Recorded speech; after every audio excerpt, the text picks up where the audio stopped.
that's a complicated sort of questions for sure, because for different individuals, many factors can influence their mental health over time.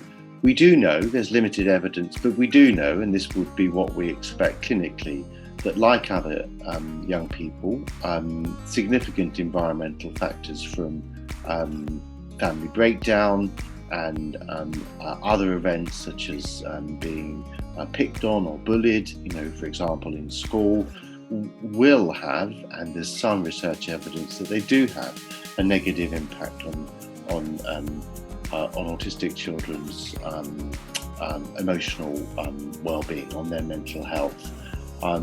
In terms of psychological sort of factors, that's more complicated. In some ways, we know less about that, certainly very little from longitudinal studies.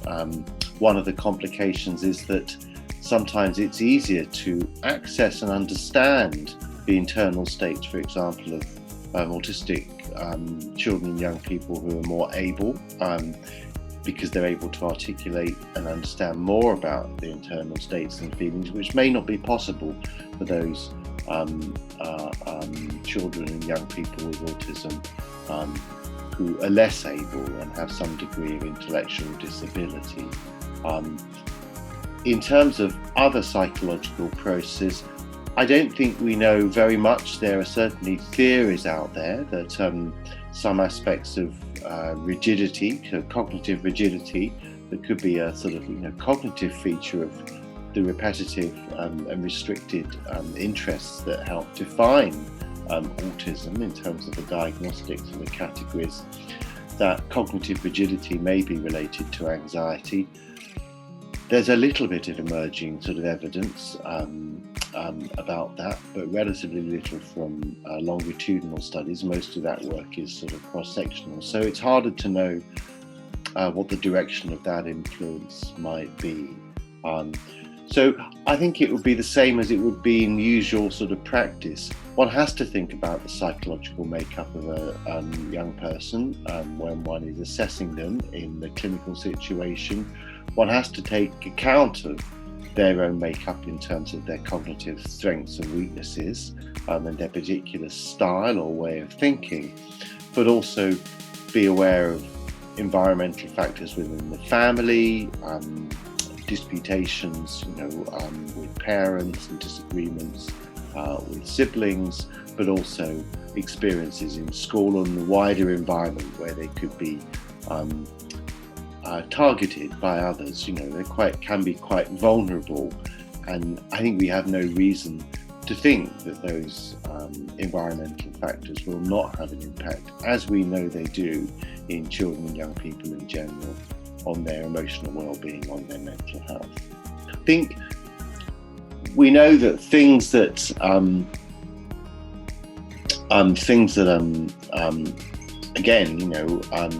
can be protective for children and young people's mental well-being in general: support from the family, contact with friends, having activities they enjoy, all things that promote positive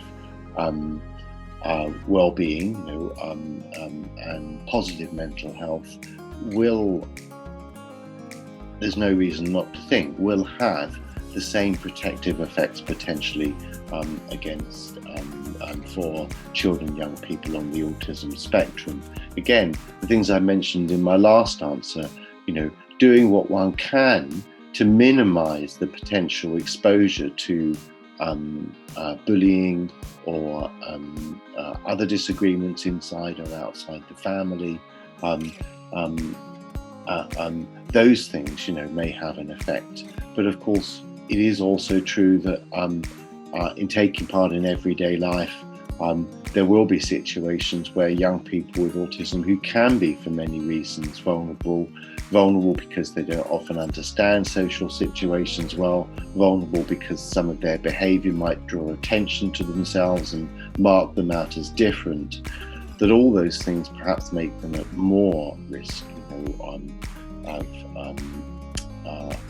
experiences that may damage, that may negatively impact on their mental health and well-being. I know there's a lot of interest at the moment in whether or not young people with autism may find particular experiences traumatic in a way that may be different for other young people, perhaps because they don't process things, internally so well. Again, there's very little sort of work on that in longitudinal studies, and very little work on prevention.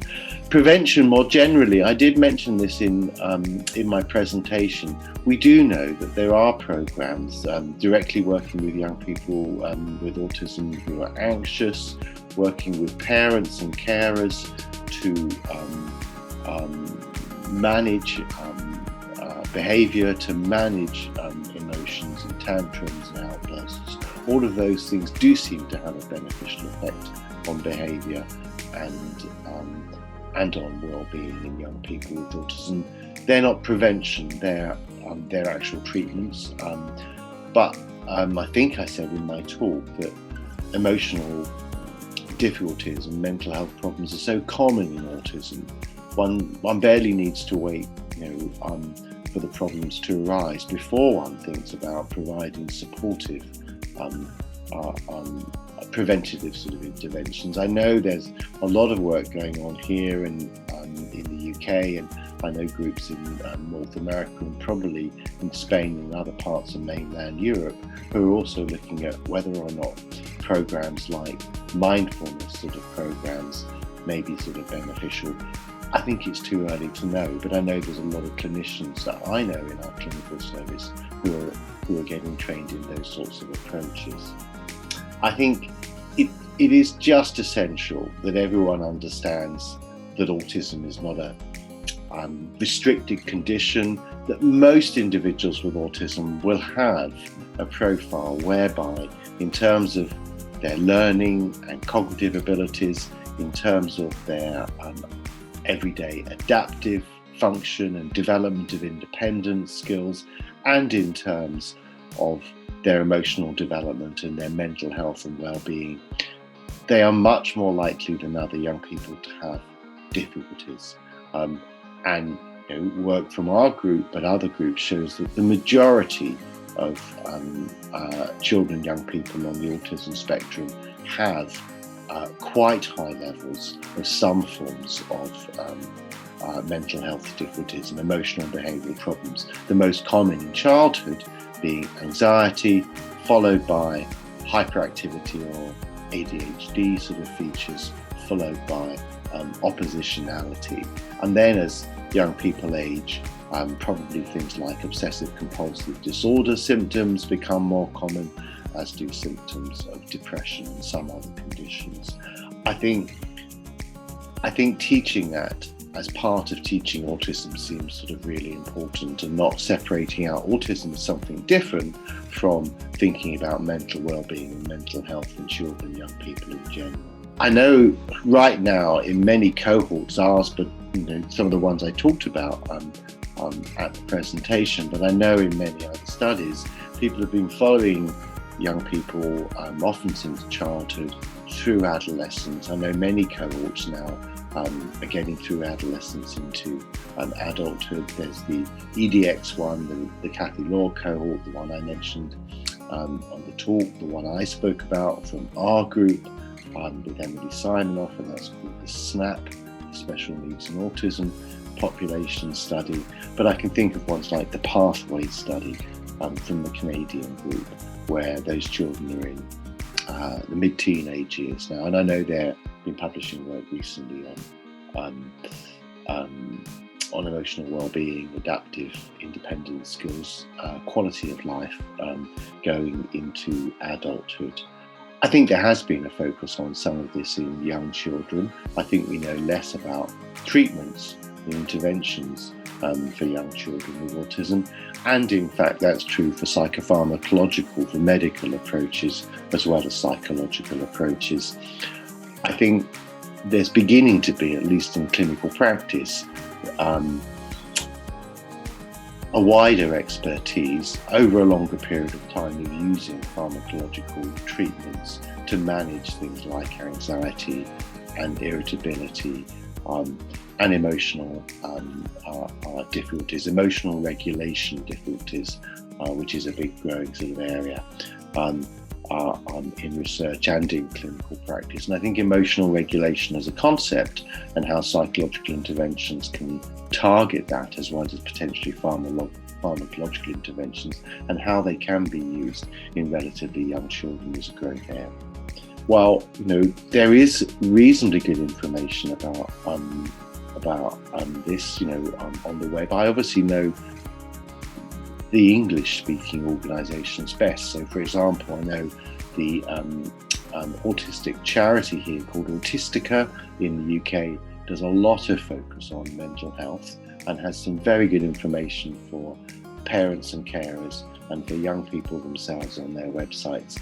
But that's obviously, here in the UK and predominantly, and in English language source of information.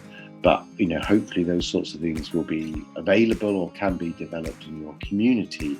That's important to give parents information. I think it's also really helpful for parents to connect up with other parents and to learn from their experiences. That by no means is intended to replace the fact that they should have availability of services. And I think in many different communities, I don't know the situation in different parts of Spain, the connection and often the disconnection between mental health and what we call neurodevelopmental or neurodisability services here in the UK, where children with autism can fall between the two. Sometimes psychiatric clinics will say, well, they have autism and we don't really treat autism, and sometimes services for children with disability will say the child's too bright if they have an average or above average IQ. Recognising that neurodevelopmental and neuropsychiatric conditions co-occur, and that many children, for example, with autism can have significant mental health problems, as can many other children with ADHD, for example, is important. And providing interventions and support directly, but also information and advice, is something that parents and families, and as they grow older, young people themselves are in great need of. I think, great that you've had a special series of talks on mental health and autism. It's very much an issue of now, and it's one that's going to, I think, continue to sort of feature in that, many of the things that we know we can do something about for children and young people with autism are in some ways better evidence-based for helping them manage emotional and behavioural problems and mental health difficulties than necessarily always thinking about reducing the severity of their autism symptoms per se. So clinically, it's a really important sort of issue, and one that I know all of you will continue to be engaged in, and I wish you very good luck with that. So good to speak to you again, and thank you for the opportunity.